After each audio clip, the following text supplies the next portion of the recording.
प्रश्नावली 4.2 पहला क्वेश्चन है गुणनखंड विधि से निम्न द्विघात समीकरणों के मूल ज्ञात कीजिए। गुणनखंड विधि आप क्लास 7-8 से पढ़ते आ रहे होंगे, 8 में 9 में भी पढ़ा है और अभी ये फिर से है। इसमें मिडिल टर्म स्प्लिट करने वाला है, जो बीच की जो टर्म होती है इसको तोड़ना होता है। पहले भी कर चुके हैं, फिर से इसको रिवाइज करेंगे, ठीक है।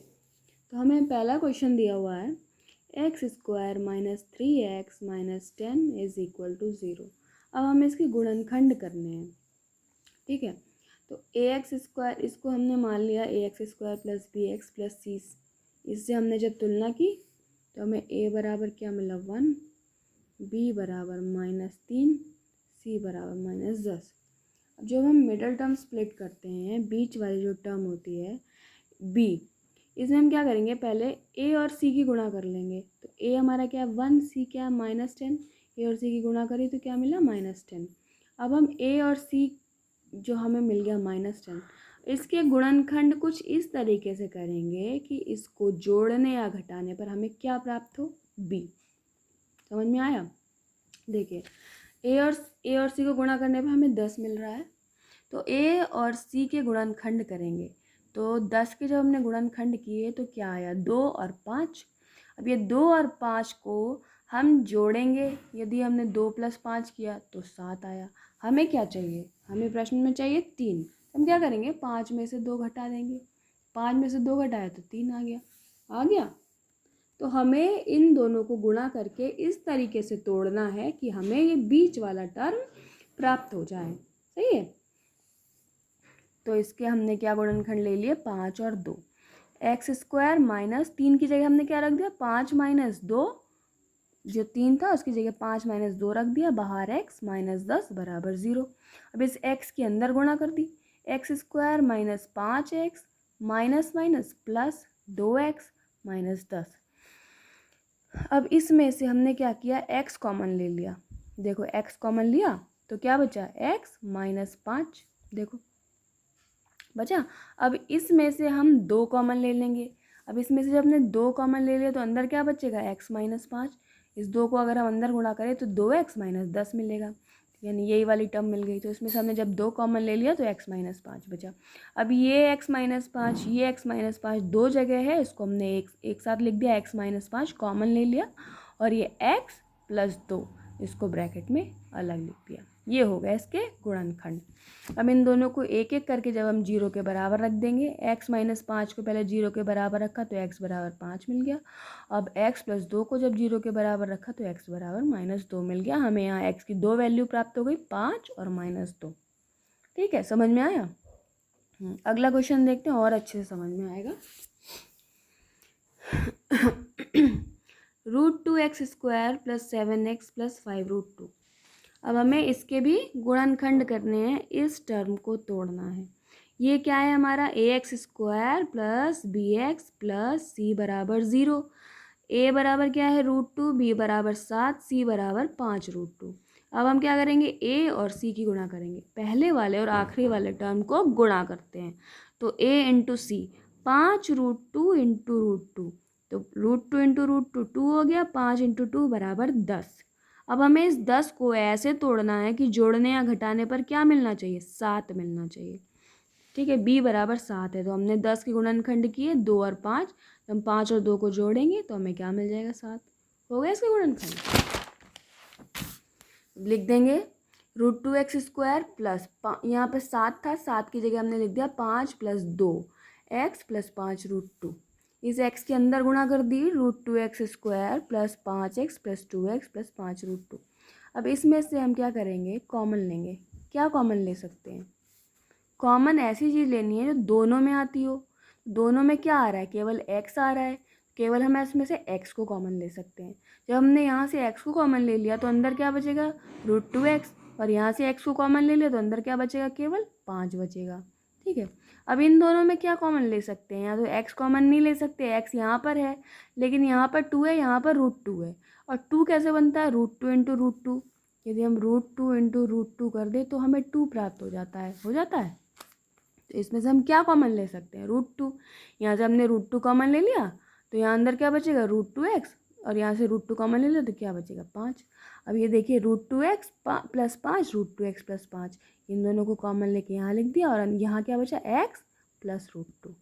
ठीक है, अब इसको जब 0 के बराबर रख देंगे तो x बराबर क्या प्राप्त हो गया -5/√2, और x प्लस √2 को 0 के बराबर रखने पर क्या प्राप्त हुआ x बराबर -√2। सही है। एक और क्वेश्चन देखते हैं। 2x² - x प्लस 1/8 बराबर 0।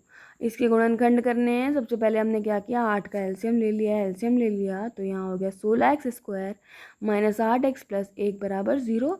8 को इधर ले गए, 16x² - 8x प्लस 1 बराबर 0। ये हमें समीकरण थोड़ा ईजी मिल गया। ये 1/8 के फैक्टर करने में थोड़ी सी दिक्कत आ सकती है बच्चों को, तो हमने एलसीएम लेकर इसको थोड़ा सा सरल कर लिया। अब हमारा a बराबर 16 हो गया, b बराबर -8, c बराबर 1। अब हम a की और c की गुणा करेंगे तो 16 मिल गया हमें। अब b हमारा क्या है 8, तो 16 के हम फैक्टर करेंगे, 16 को इस तरह तोड़ेंगे कि जोड़ने या घटाने पर हमें क्या मिलना चाहिए 8 मिलना चाहिए। तो 16 की जब हम गुणनखंड करेंगे, प्राइम फैक्टराइजेशन करेंगे इसका, प्राइम फैक्टराइजेशन पहले 2 से किया 16 को तो 8, फिर 2 से किया, फिर 4, फिर 2 से किया, फिर 2, तो 2 × 2 × 2 × 2, इसको हम लिख सकते हैं 4 × 4। 4 × 4 करेंगे तो 16 प्राप्त होगा, 4 में 4 जोड़ेंगे तो 8 प्राप्त होगा। हो गए फैक्टर। इस तरीके से फैक्टर करने हैं आपको, इस तरीके से गुणनखंड करने हैं, अभाज्य गुणनखंड। ठीक है, 16x² - 4 + 4x प्लस 1 बराबर 0। इस x के अंदर गुणा कर दी, 16x² - 4x - 4x प्लस 1 बराबर 0। अब इन दोनों में क्या कॉमन ले सकते हैं हम, 4x कॉमन ले सकते हैं। 4x कॉमन ले लिया तो यहाँ क्या बचेगा केवल 4x, और इस 4x को पूरे को कॉमन ले लिया तो क्या बचेगा 1। इसमें से क्या कॉमन लेंगे, कुछ भी नहीं है तो 1 कॉमन ले लेंगे। 1 कॉमन ले लिया, अंदर क्या बचेगा 4x - 1। तो 4x - 1, 4x - 1 दो जगह है, तो 4x - 1, और ये 4x - 1 इधर आ गया।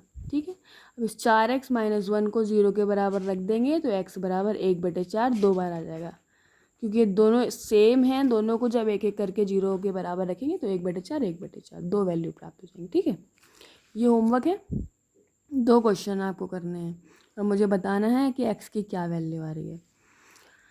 अगला क्वेश्चन है, उदाहरण 1 में दी गई समस्याओं को हल कीजिए। आपकी किताब में उदाहरण 1 दिया गया है सबसे पहले, उसमें 2 समस्याएं दी गई हैं। उनको पहले तो ये था कि आपको इनको द्विघात समीकरण के रूप में बदलना था। अब ये क्वेश्चन कह रहा है उन समस्याओं को हल भी करना है आपको। तो द्विघात समीकरण के रूप में बदला हुआ दिया गया है आपकी किताब में, आपको केवल उनको हल करके x की वैल्यू निकालनी है, x का मान निकालना है। पहला क्वेश्चन क्या है, जॉन और जीवंती दोनों के पास कुल मिलाकर 45 कंचे हैं। दोनों 5-5 कंचे खो देते हैं और अब उनके पास कंचों की संख्या का गुणनफल 124 है। हम जानना चाहेंगे कि आरंभ में उनके पास कितने कंचे थे। तो मैंने मान लिया जॉन के पास कंचे थे x, टोटल कंचे कितने थे 45, तो जीवंती के पास कितने होंगे 45 - x। अब दोनों ने 5-5 कंचे खो दिए, तो जॉन के पास कितने कंचे बचेंगे, x में से 5 घटा दिए, x - 5। और जीवंती के पास कितने कंचे बचेंगे, 45 - x में से 5 घटा दिए, तो कितने बचे, ये 5 इसमें से माइनस हो गया 40 - x। ठीक है, दोनों निकल आए। अकॉर्डिंग टू क्वेश्चन सवाल क्या कह रहा है, जब दोनों के 5-5 कंचे खो देते हैं और अब उनके पास कंचों की संख्या का गुणनफल 124 है, यानी कि 5-5 कंचे खोने के बाद ये और ये इन दोनों का गुणनफल कितना आ रहा है 124। यानी according to question x - 5 × 40 - x बराबर 124। इन दोनों को गुणा कर दिया, x की गुणा पहले 40 से तो 40x, फिर x की गुणा x से -x², 5 की गुणा 40 से -200 और -5 × -x प्लस 5x बराबर 124।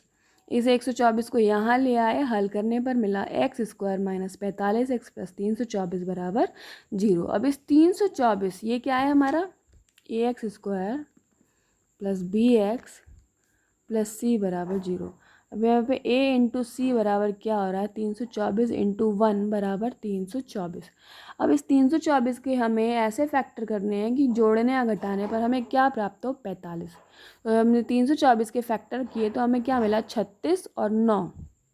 इन 36 और 9 को जब हम गुणा करेंगे तो 324 मिलेगा, और 36 और 9 को जब हम जोड़ेंगे तो हमें 45 मिलेगा।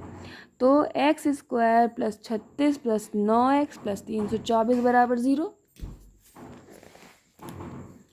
एक्स स्क्वायर प्लस एक्स के अंदर गुणा कर दी, minus 36x minus 9x plus 324 बराबर 0। इसमें से हमने x कॉमन ले लिया, x कॉमन लिया तो अंदर बचा x माइनस 36। इसमें से हमने 9 कॉमन ले लिया तो माइनस 9 कॉमन ले लिया तो x minus 36, x minus 36, x minus 36 common ले लिया और x माइनस 9 इधर लिख दिया।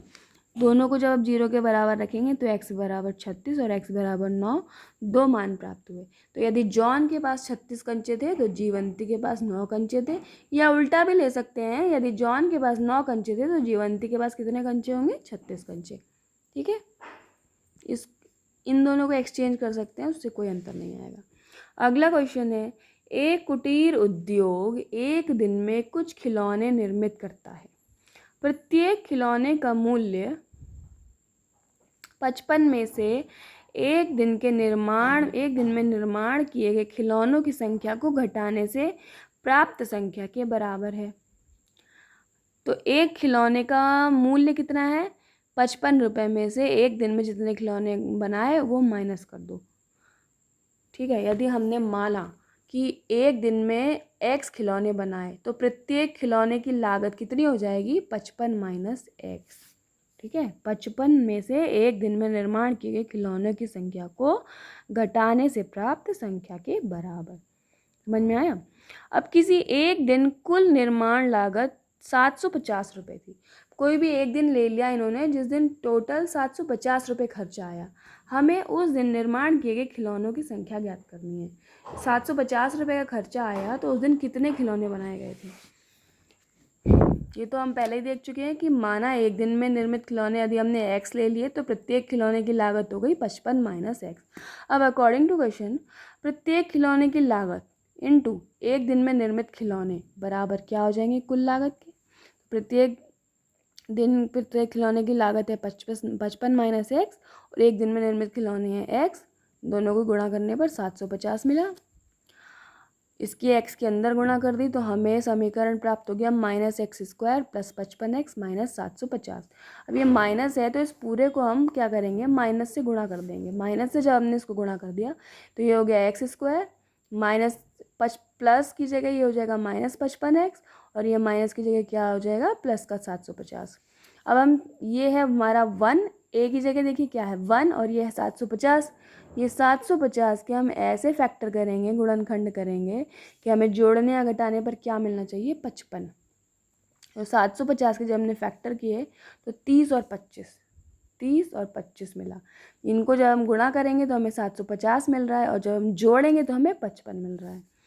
तो ये फैक्टर हो गए इसके, x की गुणा अंदर कर दी, x square minus 30x minus 25x plus 750।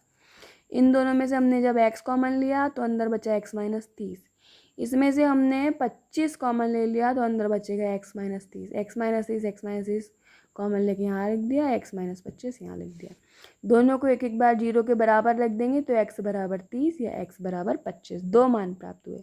तो यदि एक दिन में निर्मित खिलौने 30 हैं तो प्रत्येक खिलौने में लगी लागत कितनी हो जाएगी, 55 माइनस 30 बराबर 25। या एक दिन में निर्मित खिलौने यदि आप 25 लेंगे तो प्रत्येक खिलौने में लागत कितनी हो जाएगी, 55 माइनस 25 बराबर 30। इसको इंटरचेंज कर सकते हैं, कोई फर्क नहीं पड़ेगा।